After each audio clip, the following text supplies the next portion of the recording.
You know, I don't think you'd feel quite alone if you ever felt like you just had too much stuff lying around your space, feeling overstuffed, and just wanting to simplify. The idea of a cluttered space equating to a cluttered mind is nothing new. At this point, it sounds cliche, but it is true. It's actually backed by science even. That Homer Simpson has stumbled into the third dimension. Here is an ordinary square. Whoa, slow down, egghead. And you know who really seems to have it figured out, or at least say they do? Minimalists. And can confirm, I used to call myself a minimalist and pursued that lifestyle to an extreme that probably wasn't really that good for me. Nowadays, I would say I'd lean into more of a minimalist-ish lifestyle, but there are still benefits and habits that I apply from minimalism to my life every single day, and I still reap those rewards. So you don't necessarily have to be a full-blown minimalist to benefit from some of these habits. They're just things that I still do to keep my life simple, clean, and clutter-free. On this channel, we don't like to gatekeep. So today I want to share with you 15 minimalist habits to simplify your life, even if you're not a minimalist. And speaking of simple habits, I want to thank the sponsor of today's video, AG1.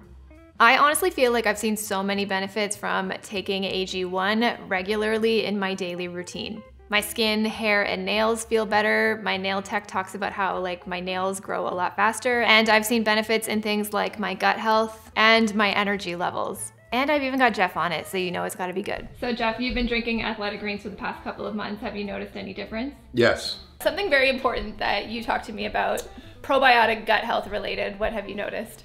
Nice, regular, consistent movements.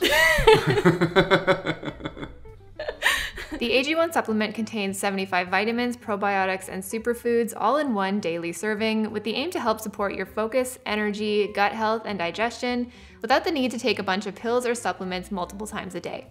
It's also dairy-free, gluten-free, nut-free, and it doesn't contain eggs, sugar, or GMOs. And unlike other green supplements I've taken before, this actually tastes good. It's not gritty, it blends really well, and I find it kind of tastes like green vanilla. That's the only way I can describe it.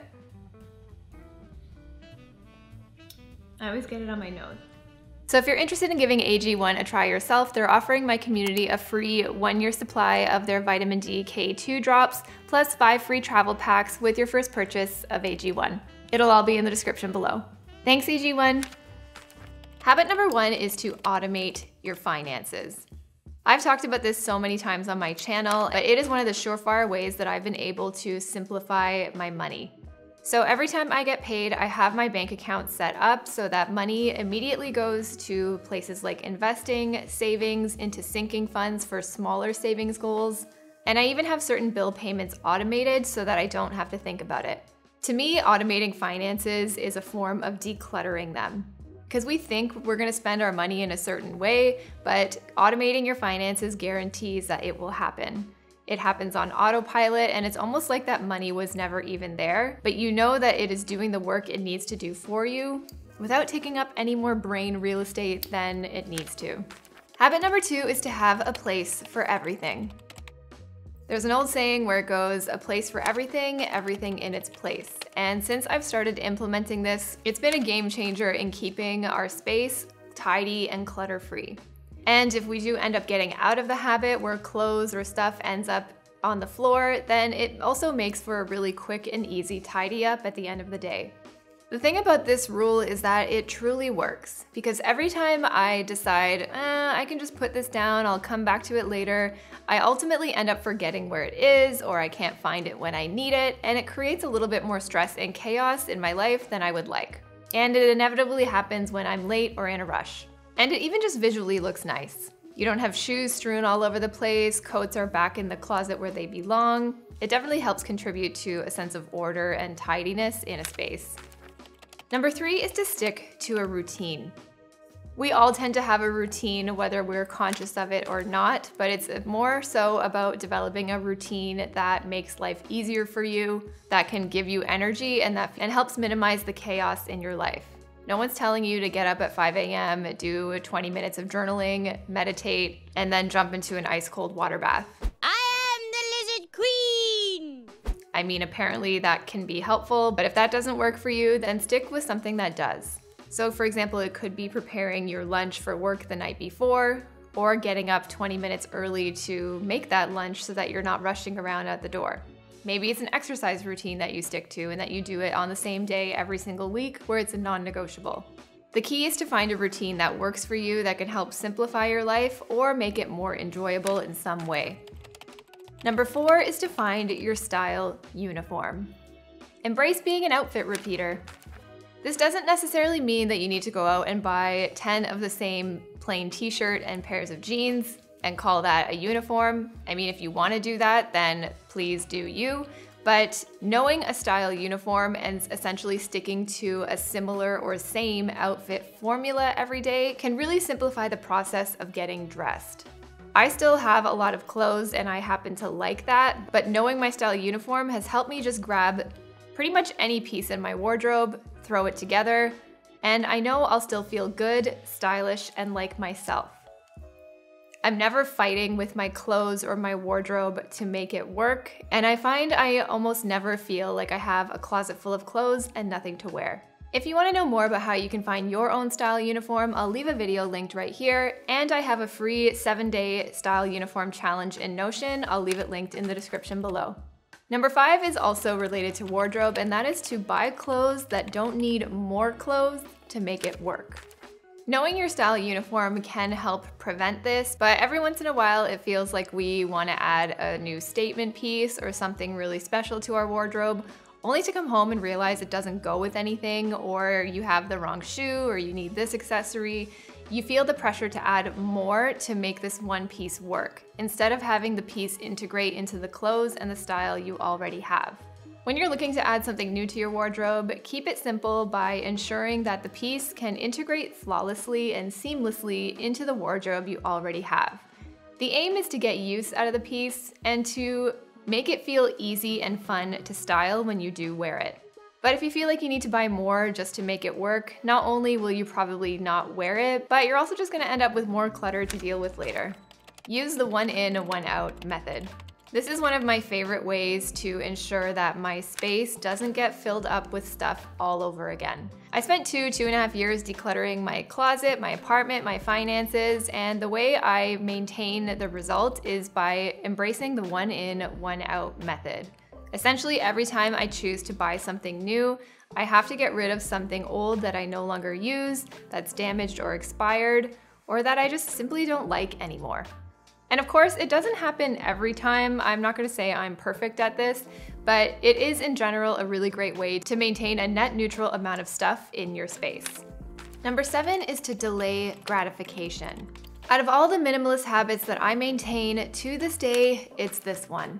So when I see something that I want, instead of immediately adding it to cart, I will go ahead and put it on my wish list. I just keep it on the Notes app on my phone. It's super simple, and I'll just write it down. What this does is immediately start to create some distance between the initial wanting of the item and the actual purchase of it.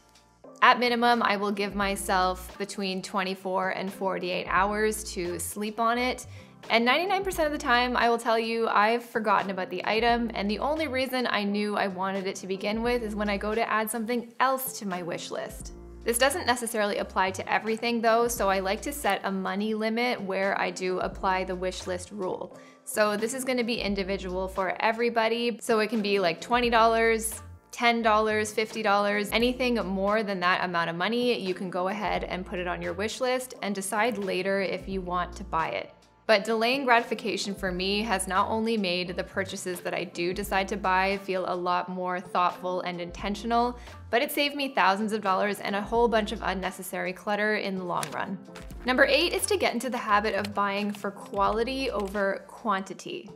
I think many of us are so used to valuing getting more for less money that we don't stop to consider how often and how long we're actually going to use that thing or how long it's going to last.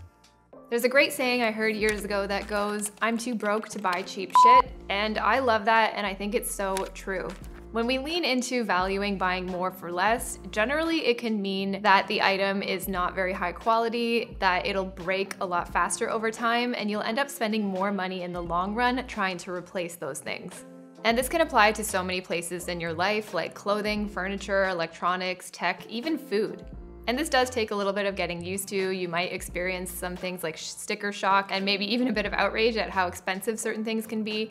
But for me, in the long run, I have never regretted it, and I still have so many things today that are still working just as well or still looking just as good as I did when I first bought them. Versus pieces that I bought from like fast fashion, Amazon. So many of those things are now decluttered and gone because I either never wore them, they broke, or they wore out way faster than I thought they would. Number 9 is defaulting to what you have first. When we feel like we need something in our lives, whether it's filling a gap in our wardrobe or something else, it's so easy to turn to buying something new to fulfill that need rather than checking in on what we already have. This I find is especially common in places like your closet. You see something that you might like and you might forget that you own 3 or 4 of the same type of sweater already. So when I feel like I'm defaulting to this type of habit, I like to interrupt that by getting up and going to my closet, see if I can recreate the look with the clothes that I already have.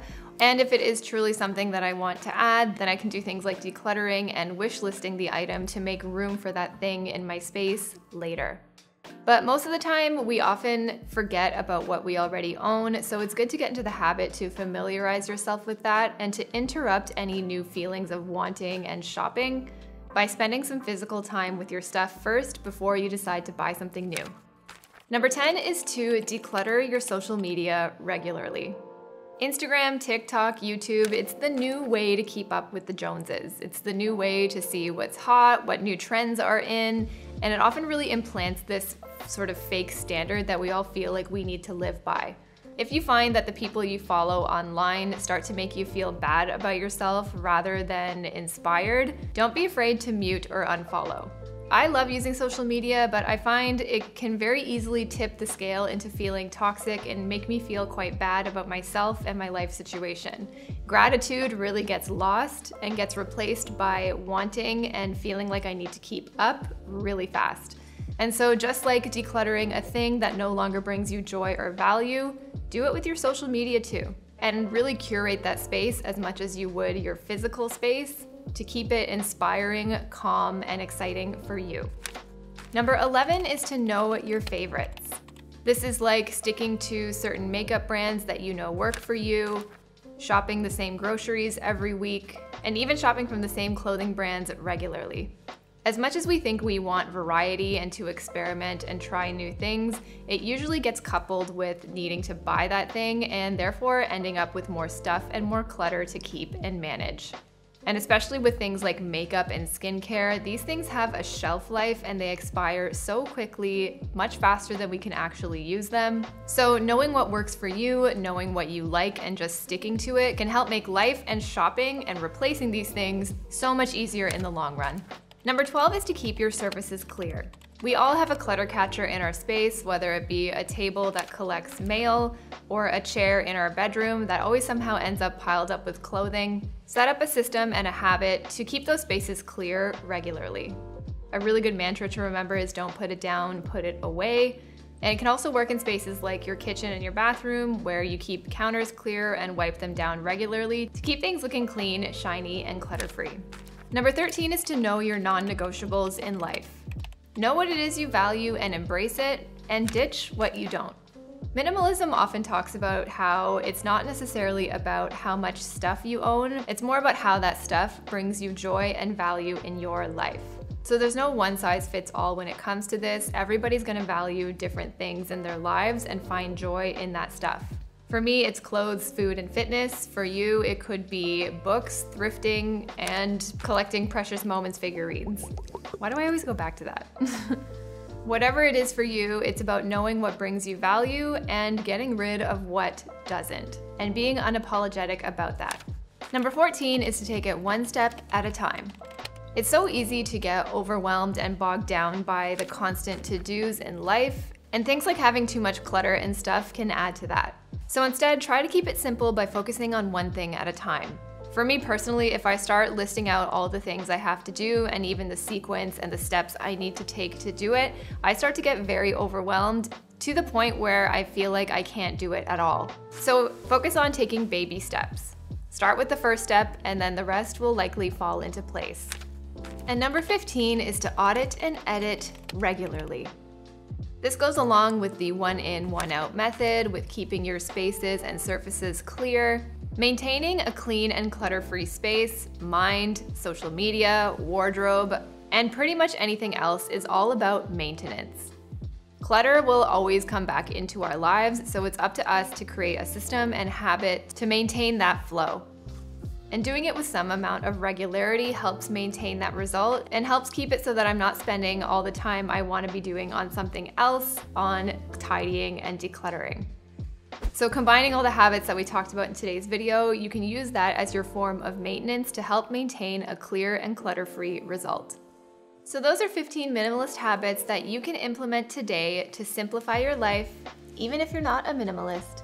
I hope you got some value from today's video, and please like and subscribe if you did. If there's any habits that you use to simplify your own life, leave them in the comments down below. I read every single comment and I love hearing from you. Thanks so much for watching, and I'll see you in the next one. Bye!